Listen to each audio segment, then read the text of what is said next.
All right, an official good morning to everyone. Thank you so much for joining us to talk about this important topic on open meetings and open records. I am Samantha Bowers, the consultant for continuing education here at the State Library of Iowa. I will let Marianne introduce herself and Eric as we go through here today, but feel free to send a question or comment through the chat. We will be collecting those as we go and we'll address them at the end. So Marianne, I am seeing your slides and we should be good to go. Thank you so much. All right, thank you, Sam. My name is Mary Ann Morey. I am the district consultant for Central District with the State Library of Iowa, and I am pleased to present this session today with Erica Eckley, who is Executive Director of the Iowa Public Information Board. Erica has degrees from Grandview University, Iowa State University, and her law degree from Drake University. Prior to her position at the Iowa Public Information Board, she worked in communications for the Iowa League of Cities. So welcome, Erica. I'm just thrilled that you are here with us. This is a refresh of a similar session that I did with our law librarian several years ago, and with a different executive director of IPIB. So we're happy to do this updated version and a slightly shorter version too. So let's get started here. We are going to be talking about sunshine laws. Iowa has two of them, and every state has these sunshine laws. In Iowa, these are found in Chapter 21, the Open Meetings Law, and Chapter 22, the Open Records Law. Chapter 21 ensures that meetings of governmental bodies are easily accessible to the people, that is, to the public. And Chapter 22 guarantees that every person shall have the right to examine and copy a public record, as well as to publish and disseminate the record or information from it. While these laws seem fairly straightforward, there are several considerations regarding them, which Erica and I will be discussing this morning. In that previous version of this webinar, as I said, recorded many years ago, we opted to do a Q&A format, which worked well then. So we figured it would work well today, and we're using it for today's format as well. So let's begin with question one. What do all of these terms mean for public libraries? Terms such as open meetings, governmental body, and meeting. And just be forewarned, this first question has lots of related questions that we'll also be discussing. So Erica, let's start with the term open meeting. What does that mean for library boards? Well, an open meeting is essentially a meeting the public is entitled to attend. The public can come and hear how the decisions are made by the government body. They're entitled to know what is going to be discussed. And so it's essentially an opportunity for them to know how the government decisions are made and to be actively see how the board is making those decisions. Okay. What about governmental body? What makes a library board a governmental body? So a governmental body, there's a number of things that can make something a governmental body. As far as a library board goes, they are created by statute and also as a city administrative agency. Iowa Code Section 392.5 talks about how a library board is created, how it can be changed. So under the definition of a governmental body, under 21.2, the library board itself would be considered a government body because it is created by statute and it does have its authority created essentially through city council and other options like that that do create a governmental body. So in other words, these laws do apply to public library boards. That's correct. A library board would be subject to both of those chapters. Okay. And can you define what is legally considered a meeting? Sure. So a meeting there's four components. We usually break it down to determine if a meeting has occurred through four components. And I'm going to go through those four components. The first is that there is a formal or informal gathering. It includes a majority of the members of a government body, so it would be a majority of the library board members, in which they are deliberating or taking action. So they're discussing, they're voting on things that are issues within their policymaking purview. So things like their budgets, your collections, hours of service, your building, those types of things, the things that the library board would make decisions on. If there is a majority of that library board together making those decisions, that is a meeting. So if some of the board members just get together and start talking about these things, but they haven't really made it a formal meeting, that's going to be that informal meeting, and is that actually legal? So that would, if they are meeting in a majority and discussing those things, that would be considered a violation of Chapter 21. If you know that you're going to have a meeting, then there's requirements under 21 so that we can let the public know where that meeting is, what's going to be discussed. So if you're meeting informally, then you would be creating a meeting. We'll talk about notice a little bit later, but if you know that a meeting is going to occur, you do have to provide that notice at least 24 hours in advance. We'll talk about what that includes. But if you are meeting informally in a majority of members, it can be in person. We have, through IPIB, we have found meetings occurring through an email chat, through a text chat, where a majority of the members are actually discussing, considering, making recommendations, or taking votes through those emails or texts. So you can create a meeting that way. It is not, it extends beyond just your planned meeting. The other thing we've seen is that people have called meetings different things, and it doesn't matter what you call that meeting. If it meets those 4 components, the gathering of a majority of members deliberating or taking action on things within their policymaking, it is a meeting, whether it occurs virtually, whether it occurs in person, whether it occurs over email or secret ballot, anything like that can create a meeting. And Erica, I just want to clarify, because you did say, yeah, you can end up having a meeting that's done by email or text, but that is an illegal meeting because you have no way to post and allow the public into that environment. So don't do that. Absolutely. Don't do that. I usually advise directors and trustees that if they're sharing information with everybody on the board, send it BCC, blind carbon copy. Don't reply all, and just say, this is information. Please do not respond to this. We will discuss this at the upcoming meeting. It will be on the agenda. So just be very careful when it comes to email and text messages, because that's, even if you think, oh, we're just going to share this information, but somebody makes a comment, somebody else makes a comment, before you know it, you're deliberating, and you're violating Chapter 21 there. I do want That's absolutely. Yeah.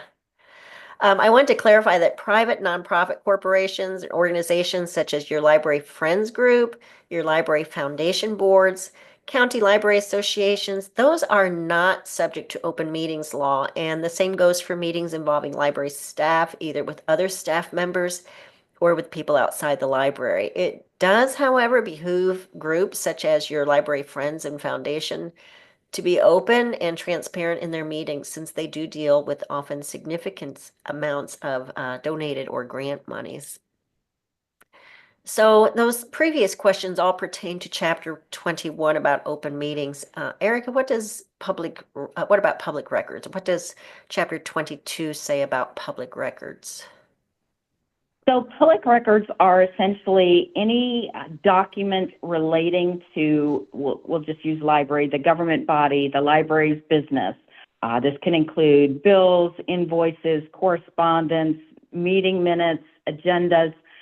It's very broad. It's a very broad definition that includes all records, all documents, all tape or other information stored or preserved in any medium, but it does have to be of or belonging to the library board or as part of the work that they do as a library board.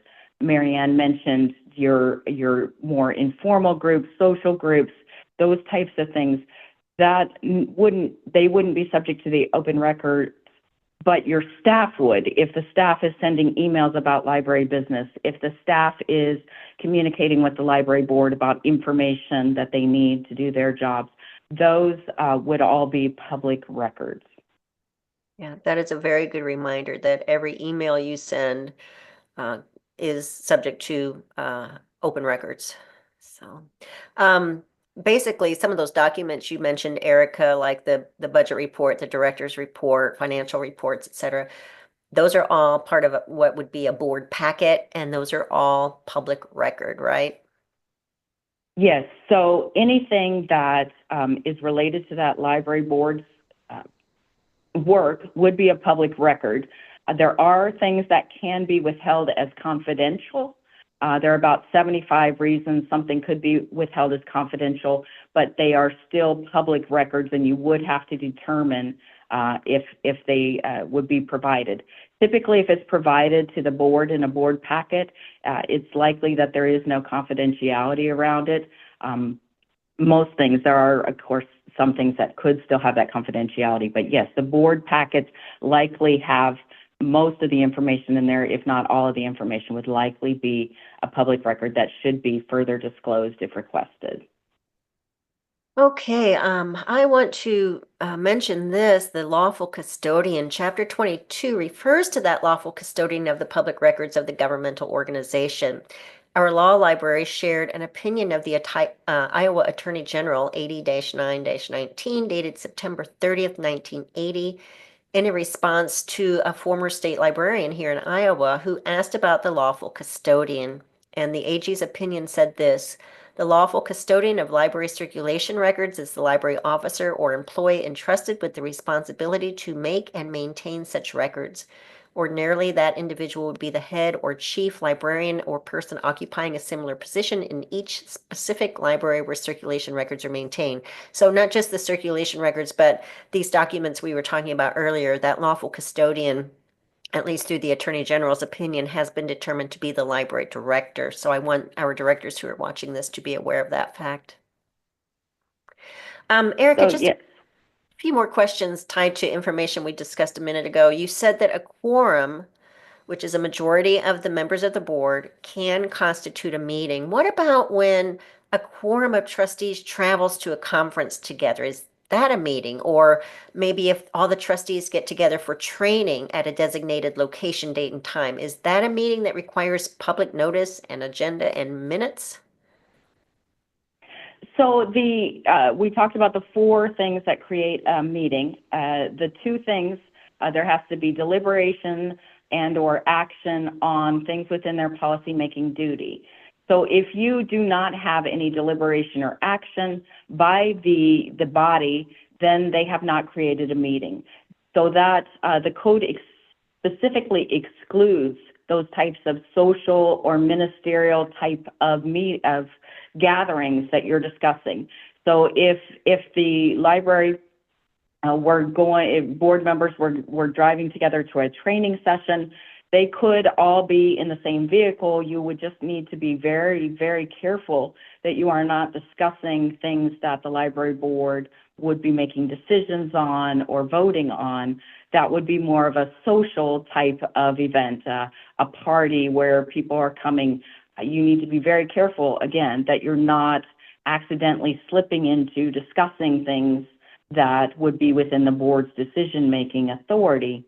But if you're attending a training, that would be considered a ministerial event, so long as you're not starting to ask questions about how to vote on things, or again, you have to be very careful that you're not bringing in and discussing things that you're going to make decisions on. But if it's strictly social, strictly ministerial, such as training or talking about setting a date for an event or going to an opening or something like that, that is not considered a meeting. You would not have to provide that notice, create the agenda, those types of things.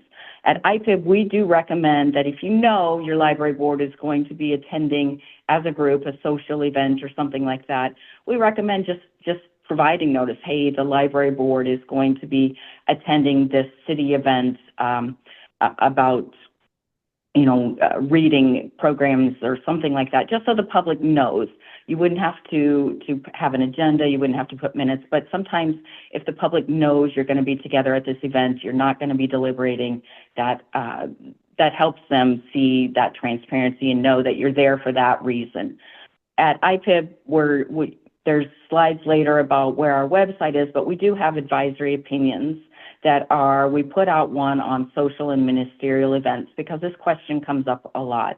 In that advisory opinion, we have some recommendations if you are at a social event, how to avoid even the perception that there's some improper deliberation or action outside a meeting, or if you have that ministerial event.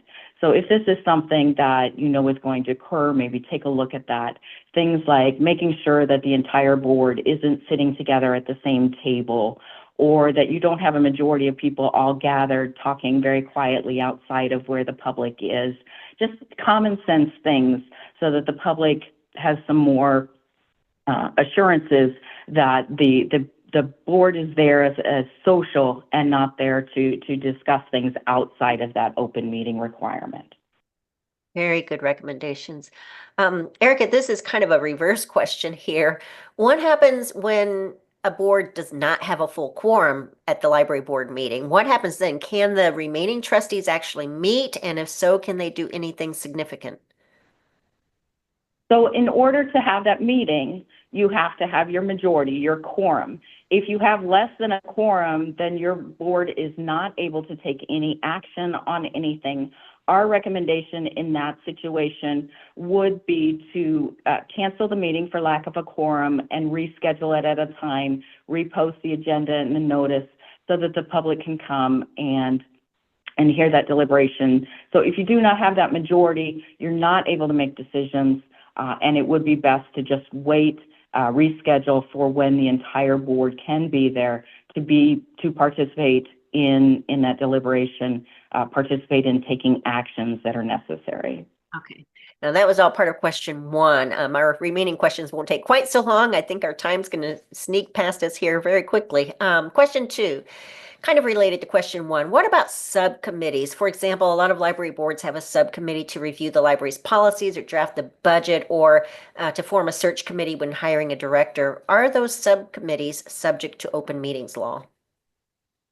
So if a subcommittee is created by the library board, it would be considered a government body, and it would be subject to both chapters 21 and chapter 22.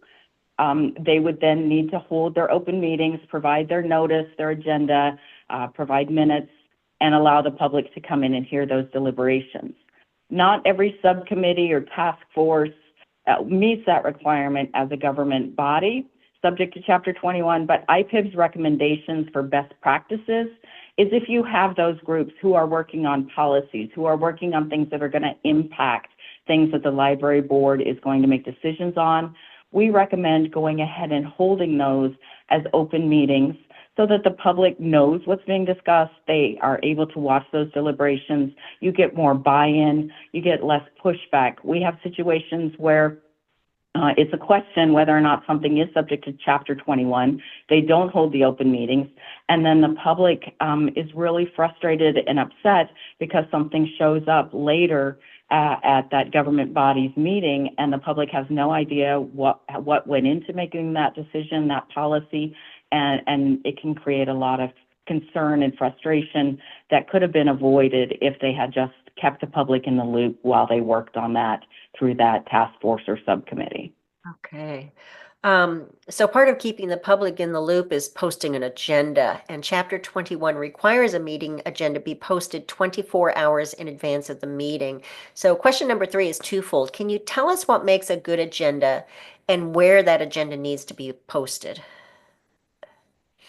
Sure. So an agenda needs to include all of the items that you anticipate will be discussed at your meeting. It needs to have specific enough information so that your local community can understand what you are going to be discussing. So if you don't necessarily need to provide full paragraphs or sentences, but you need to provide more than new business or old business. If you're going to be taking up your budget, talk about, make sure that it says fiscal year 26 budget to be considered. If you're going to take action on something, say that new policy regarding late fees, potential action, something like that. Make sure that when somebody outside of the board looks at it, they could have a general idea of what the board is going to be discussing and what actions they could take, so that if it's something that they want to follow or they're interested in, they know that that is the meeting they need to come and hear the deliberation, see the action, so that they can understand how those decisions were made. So with that agenda, you also need to include the date, time, and place where that meeting will occur. If it's a virtual meeting, you need to indicate that it's a virtual meeting and where the public will be able to hear that deliberation and action. And you need to post it at the building where the government body resides, your library, or where the board meeting will occur. We recommend as best practices to post that agenda on the inside of a window or somewhere outside, so that the public, when the library is closed or where the building where you're having the meeting is closed, the public still has access to that and they can see that meeting notice and that agenda, even if those buildings are closed. And just a If note. there is oh, sorry. And I was just also going to say that the only time that you can add something to an agenda that is not listed in that notice is if it's an actual emergency, something significant like a tornado or health or safety issues, something really significant, huge financial problem that needs to be taken care of immediately, and you don't have 24 hours to wait to take it up. Okay. Just a reminder to our attendees that many cities have their own codes about where public meeting agendas have to be posted. So be sure to check with your city about any local requirements that may exist. You mentioned something about virtual meetings, Erica. So what does Chapter 21 say about remote meetings? I know there was recently a change to that, and that has a few people a little bit concerned and confused. So we're hoping you'll help straighten that out today. Yeah, so as you said, Chapter 21, Section 21.8 was revised by the legislature, took effect in July of 2024. And the change was part of their overall process for boards and commissions, trying to make it easier for boards and commissions to get people involved, to ensure they had quorum so that they could hold that meeting. So with that, they changed 21.8 to require that every board member for every meeting has access to participate remotely. This could be through logging in through a system like Zoom, like we're on now, or as simple as having a teleconference option that they can call into the meeting and still participate. This the public is not necessarily required to have access to that. The public has to have access to be able to hear that deliberation. So if you have what they consider a hybrid meeting, where you have some people participating remotely and you have an in-person option for individuals to be there, as long as the public can be in that in-person meeting and can hear the people who are participating remotely, that's a requirement for the public to hear that deliberation, to be able to know what is occurring and how all the board members are discussing and taking action.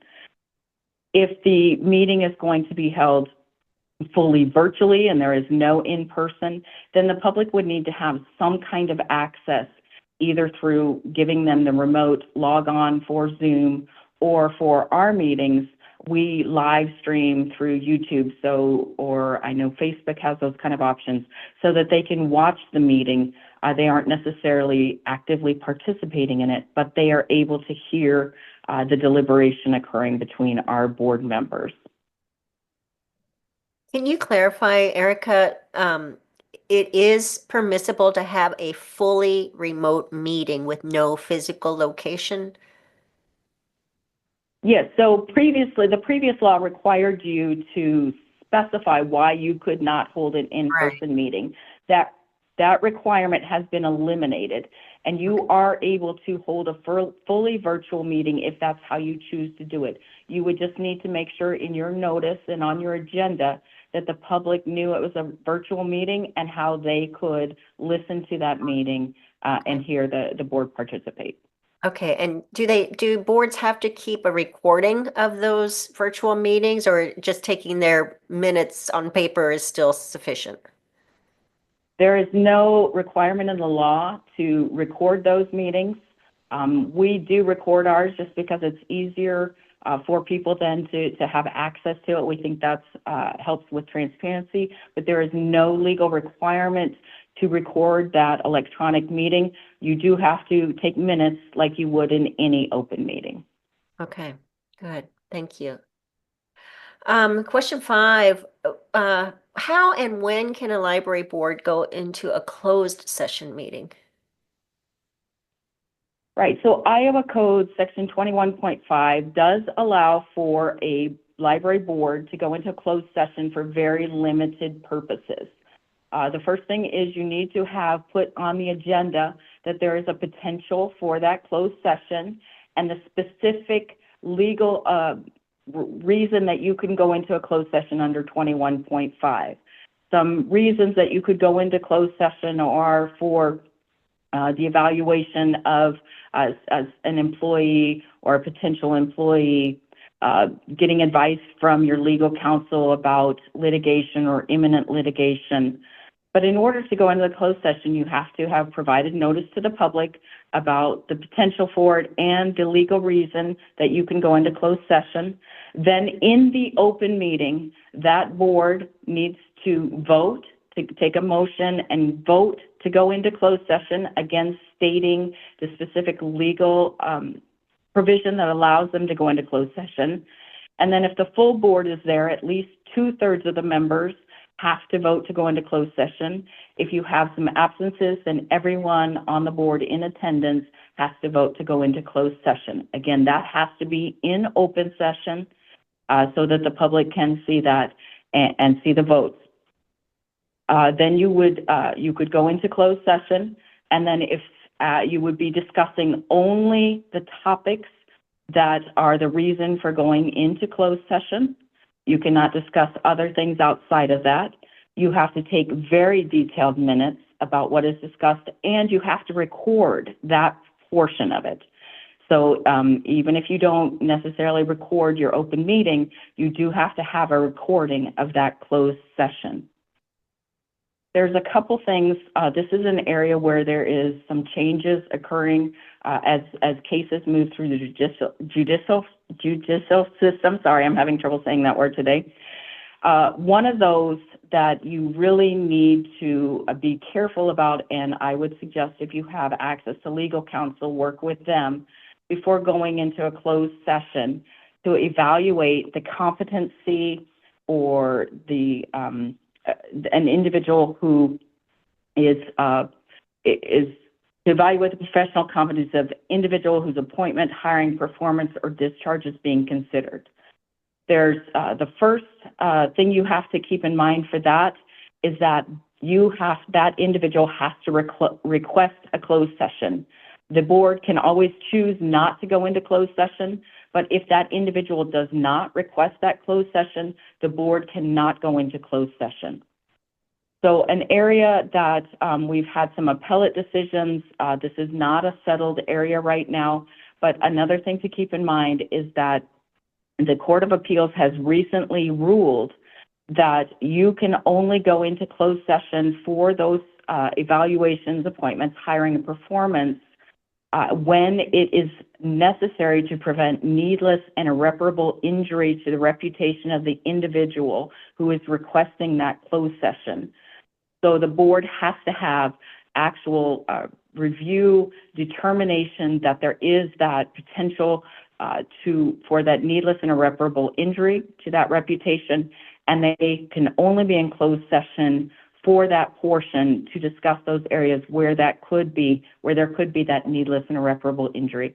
So there's a lot of things that need to occur for a closed session in that part, and I would say if you're going to have a closed session for those things, you really should work with legal counsel before determining going into closed session with the current uncertainty we have in the law right now on that.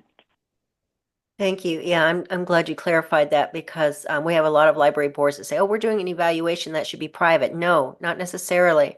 only, as you said, if it could cause irreparable damage and the person being discussed has formally requested it. We always recommend that you get that request in writing because I remember one of your predecessors, Erica, saying that somebody had requested a closed session, the person being evaluated. They had verbally requested that. And so the board went into closed session, and then the person turned around and said, I never told you I wanted that closed. You just violated open meeting and caused a big to-do over it. So we recommend getting that request in writing just as a safety there. So lots of considerations. We always tell our library boards, if you think you need to go into closed session, you need to contact Iowa Public Information Board. And as you said, legal counsel. So thank you. Question 6. You've mentioned a couple of times that the public can attend meetings and they can view the meetings. Interestingly, Chapter 21 does not guarantee participation in those meetings. So can you tell us what are the requirements and recommended practices regarding public comment at meetings? Right. So Iowa Code Section 21.7 gives the library board the authority to run their meetings as they need to get their business done. With that comes the ability to choose for general open meetings if they're going to provide a time for public comment. Typically, that's included in the agenda. If you choose to have public comment, period, you can put reasonable restrictions on how long that occurs, how long each individual might have. You can put in provisions to make sure that your meeting is still able to occur, putting in limits like 30 minutes is all that we can provide for public comment. So if you have 10 people, you've asked them to sign up ahead of time. If there's 10 people who want to speak, in order to be fair to everyone that signed up to speak gets 3 minutes. And then we have a 5-minute limit for our public comment period. We just set a timer. When that timer goes off, we thank people for their input, and then we move to the next person. The important thing in creating those reasonable restrictions, those reasonable rules to make sure that you can still do the business you need to do, is to make sure that you are not treating anyone differently. You need to make sure, regardless of what they want to say, that they are treated equally.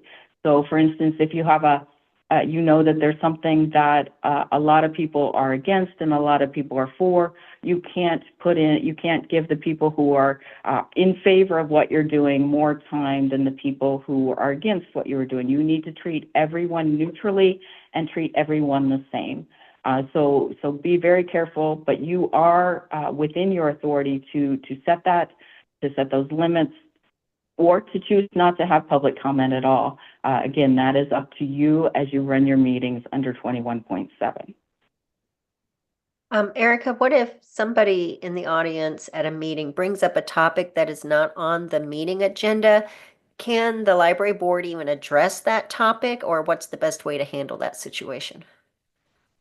So as I mentioned before with the agenda, in your meeting, you can only discuss what has been put on the agenda, absent an emergency. So if somebody brings up something in public comment that would require deliberation or action by the board, you would not be able to take that up without it being on the agenda. So I would recommend thanking them for the comment, telling them that you will consider putting that on an agenda for future meetings. You're not able to discuss it at this current meeting.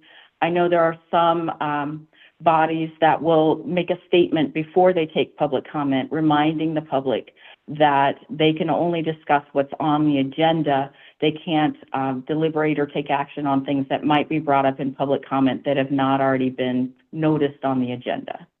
Okay, thank you. Question 7. Library boards are required to maintain minutes of their meetings. What would you recommend including in those minutes? So anytime you have a meeting, you have to create minutes or have minutes of that meeting. We do have an advisory opinion on that if you want to take a look at it. The code only requires that you include the date, time, place of the meeting, who was in attendance from the board, and any actions and votes taken by that board. So when we look at minutes, we want to make sure that if there was action taken by the board, if you have a 5-member board and all 5 members voted in favor of something, that you say 5-0 or unanimous, or we have some way to know looking back, and the public has some way to know looking back that that was a unanimous decision.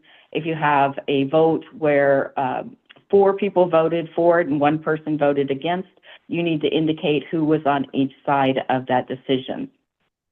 That is what is required in minutes. There's no requirement under the code to include what the public comments were. There's no requirement under the code to include all of the back and forth on any deliberations.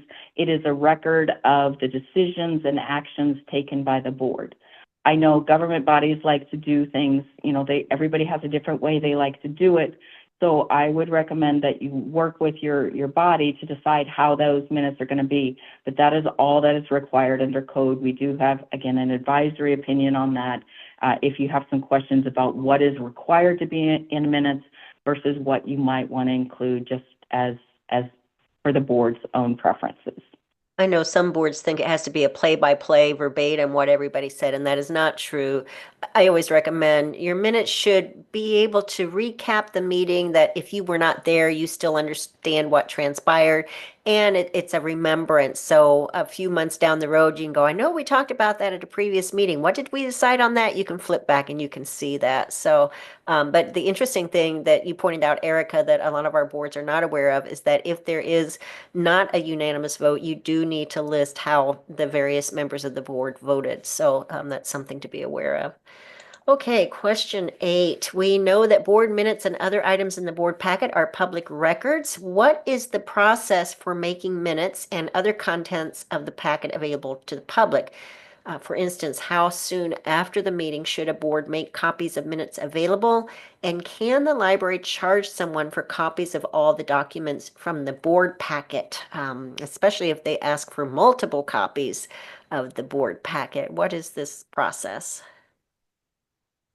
So minutes, as soon as there is a draft of minutes prepared, even if it has not been voted on by the board as the official minutes, it is a public record, and if somebody requested it, would need to be provided. I would recommend doing minutes as soon as possible after the meeting so that your notes make as much sense to you as possible and you can get those minutes done and make sure nothing gets lost. If somebody makes a request for those minutes, they do need to be provided to them. If somebody makes a request for the board packet, then you would need to provide that to them.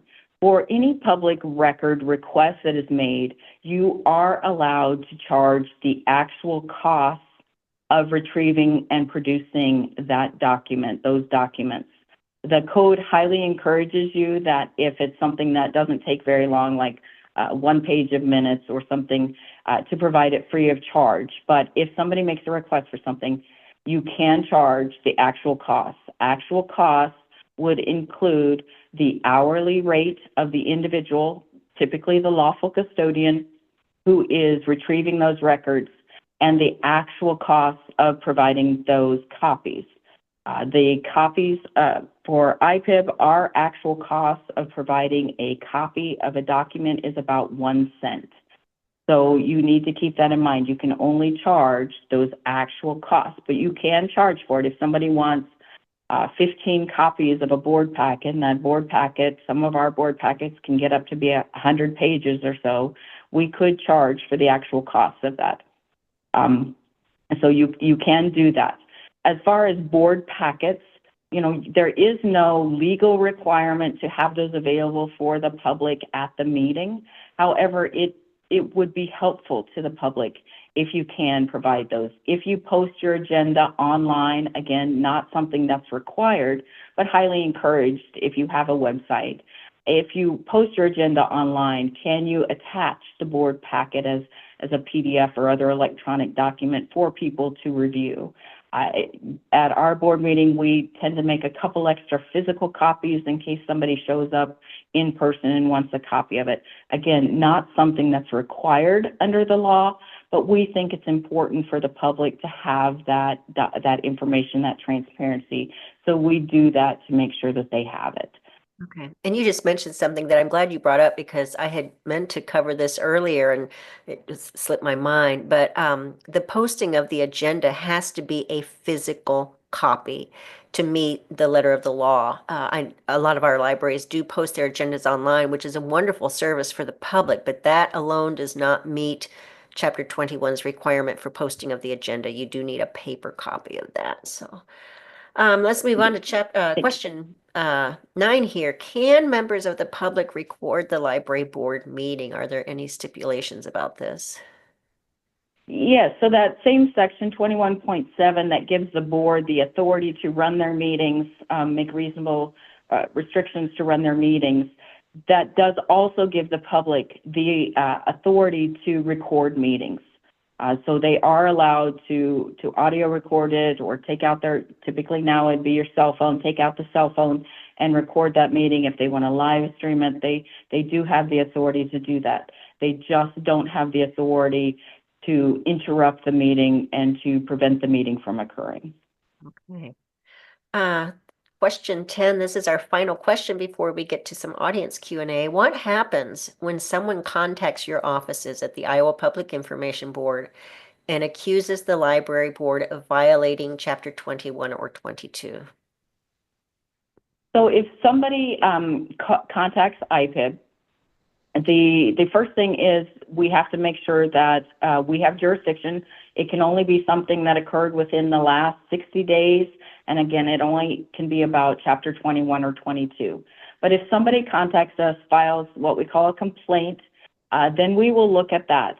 We have our current process is we look at that and just whatever they provided to us, if what we call on its face, just us reading it, if we could say, yep, that would be a violation if everything they say is true, then we will accept that and we will send that to the library board and we will say, here's the information we have been given about a potential violation of Chapter 21 or 22. We need you to respond. We give you a couple weeks to respond to that and we will look at what is provided. If we find that there is likely something violation did occur. For instance, violations we've seen in the past have been failure to provide notice of a meeting or failure to include all of the board members in being able to participate in the meeting or going into a closed session when it was not appropriate. We will work with the parties to we're advised under code to try to come up with an informal resolution. This would include, a lot of times it includes additional training for that board to make sure there aren't violations. We'll look at your policies and procedures related to the violation. We'll make you put in place policies or procedures, checklists, ways to ensure that you don't violate again. We'll also require you to accept some responsibility in an open meeting in your minutes to the community. If you choose not to do that, if the library board does not want to participate in that, then our board has the authority to hold what's a contested case. And this is essentially an administrative hearing. After that administrative hearing, if our board determines that a violation occurred, they can fine the members of the library board. They can require them to put in place additional requirements, policies, procedures, things like that. And so it's very serious if a violation has occurred and the board is not willing to work with us to try to resolve that. I will say that the legislature also takes this very seriously, and there's a bill right now going through the process that would increase the fines significantly from $100 to $500 up to $1,000 up to $10,000 if something is done intentionally. So it is something that is very serious. Our emphasis, if a complaint is filed, is try to work with the parties to make sure that no violations occur in the future, that everyone is informed and things operate as well as they're supposed to under Chapter 21 or 22. Okay, good reasons for every library board to follow Chapter 21 and 22. Not to mention, besides the fine, you just don't want your library on the front page of the paper for these reasons. That's very negative publicity there. I promise we will get to some of the audience questions, but I want to make sure everyone is aware of some of these resources. The Iowa Public Information Board, IPIB, has a website filled with information about both open meetings and public records. You can also contact them by email or phone. You can see the URL there for their website, ipib.iowa.gov. Erica, you mentioned there were some specific resources. Do we just hover over that open meetings if that's what we're interested in, or public records, and we'll find the information? Do you know off the top of your head, putting you on the spot here? So the best place, the advisory opinions, I think, are the most useful thing that you're going to find. So if you hover over rulings, it'll say advisory opinions, and then they're categorized by the topic, and that's the best way to find those. So rulings, good to know. Thank you. The state library's website also has a lot of information to help library boards better understand their responsibilities in all areas, including in regards to chapters 21 and 22 of Iowa Code. You can visit our website at statelibraryofiowa.gov. Hover, don't click, just hover over the support and training option from the top menu, and this pop-up appears. Choose library boards from the second column, and you'll note that from this same menu we have a legal and library law option, and that will take you to our library law FAQ page, where there are lots of topics pertaining to library boards and meeting aspects, as well as many other topics with legal information useful to public libraries in Iowa. Also, I want to, if you click on that aforementioned menu option for library boards, I want to point out that you will see our trustees handbook, and every trustee and every director in Iowa public libraries should read that trustees handbook thoroughly. Lots of good information in there. I want to mention this resource too. This is not from IPIB or the state library. This comes from the Iowa Freedom of Information Council. It's a wonderful little handbook about open meetings and open records. You can get a free copy of the booklet online at their website, which is ifoic.org, and a print copy is available for a modest fee. One last resource I want to share with you before we get to audience questions. The state library has degreed librarians serving as consultants spread throughout the state in 6 locations, or districts as we call them. Simply choose the support and training tab from the top menu on our website, and then district support to see options for finding the consultant associated with your area, and we'll be happy to answer your questions. So Samantha, I think you were keeping an eye on the chat. We have just about 10 minutes or so here to take any audience questions. What kind came through? I do have 2 questions right now that came through. The first one in the context of sort of board members being careful about what they talk about and with what number of board members and where they're at. But this question says, how should board members relate to the public at a social event? Sometimes they get barded with library business or issues. Yeah, so as a board member, you do need to get that input from your public, right? You're serving the public. And so you can engage in that conversation, hear what they have to say. The restriction is on the board members themselves, between themselves, deliberating, discussing different things. So if, for instance, you are at a social event, you have a majority of your library board is in a circle talking about let's just say grandkids or something completely unrelated, somebody comes up and wants to discuss some library business, I would recommend that you do not have a majority of you standing there. It's a social event, so spread out. But you do need to take that feedback from the public.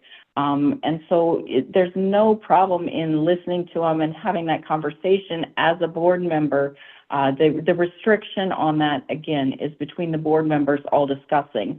So by having the majority people who were discussing something unrelated, dispersing so that you only have one or two individuals talking with that person, you don't run the risk of that board, the board starting to deliberate or ask questions or start talking about that at that social event. But you also, you're allowed to attend social events. And so you could say, I'm here in a social capacity. I'd love to hear your comments. Can you send me an email, or can we set up a time to talk?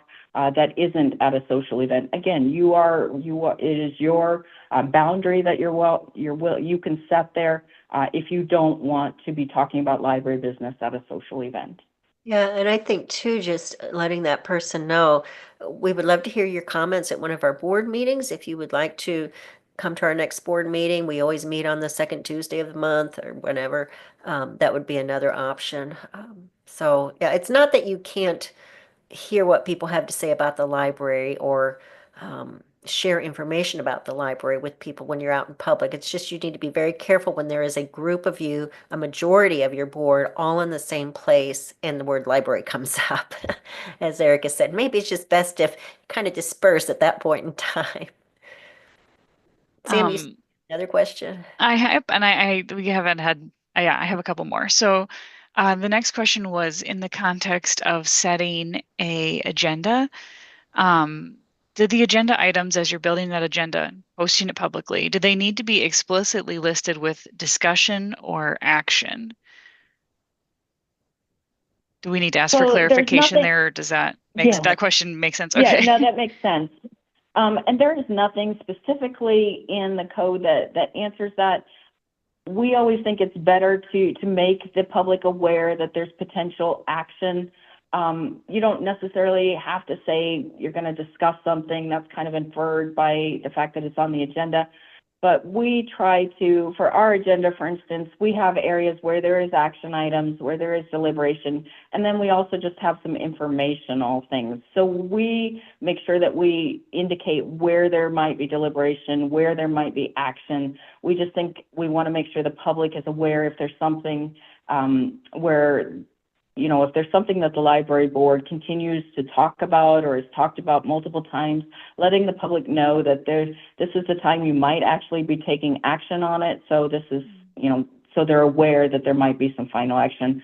Again, there's nothing that specifically mandates that, but we think it's best practice to let the public know, if there is going to be a vote taken on something.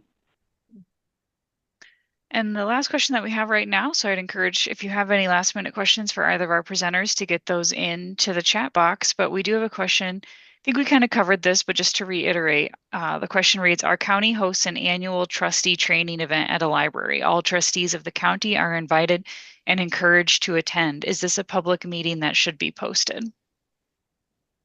So if it's just training where they're just getting information in, I would consider that a ministerial event. So it would not be an open meeting. But again, that's one where we suggest maybe as a best practice to just say our trustees will be attending this closed informational session on whatever it is that they're learning about. But it would not necessarily be an open meeting if they're just there to gather information about new budgeting software they might need to use, or open meetings, public records. Those types of things would just be ministerial. Again, you're not deliberating or taking action on policy matters. Yeah, and our district consultants often offer county-wide trustee training. This is something we do on a regular basis. It is information, it is training. It's not technically a meeting. You would just need to remind your trustees, don't deliberate, don't make decisions about the library when you're at these training sessions. But as Erica said, it's just a good idea to be transparent and to post. Our library board will be attending this countywide trustee training at so-and-so library on this date and time. And then you've kind of covered your backside, as the saying goes. So Any would other it, so just kind of a layman's question then, would it be sufficient like the monthly meeting minutes before that event to just put it in those meetings to say on April 12th, we'll all be at, the so-and-so county library um for this training? Would that be a So sufficient yeah, posting? there's no legal requirement to do that. It's the transparency to the public. So if you're letting them know through the minutes or through an announcement at the meeting, you're letting them know about it. That would be a similar notice. Very good. We do have another question that came through. If the same topic is brought up over and over again in public comment, over the course of about 2 years, can the board state this is a settled matter and cease comment? I would say that public comment allows people to provide any public comment that they choose, so long as they are not disrupting the meeting or violating any other requirements such as profanity or insulting or other things that could impact the ability to hold the meeting. If you have your time restrictions, just allow them to have their say. Again, 21.7 allows you to hold your meetings as you see fit. I'm not sure that specifically responding to public comments outside of an agenda item would be the best practice, but you could certainly share with them that you have considered it and other things. But again, if you create that public comment, let the people have their say during following the rules and restrictions that you have put on for that public comment. So if, in other words, if there's a 5-minute time limit and I come to every board meeting and for my 5 minutes, I talk politely and respectfully about the thing I want to talk about, I can do that for as many meetings as I want to. Yes. Until I start violating some other principle or other part of the board. Okay. Yeah. Thank you for that clarification. So long as, yeah. Okay, thank you, Sam. Thank you to our audience attendees for being here and for asking good questions. I do want to share the contact information for both the State Library of Iowa and the Iowa Public Information Board. Our website's there, again, statelibraryofiowa.gov and IPIB.iowa.gov. It's how you can find the contact information and some of the resources we previously mentioned. Erica, thank you so much for being here today. I am really pleased that we were able to partner in this presentation and provide this information for our public library boards and directors here in Iowa. Sam, thank you for your always present help and reassurance with tech issues and for keeping an eye on the chat. Erica, any other thoughts or things you want to add? Well, I just want to say I thank you for the opportunity to be here. IPIB sees itself primarily as a resource. We want to answer questions. We want to help people comply with 21 and 22.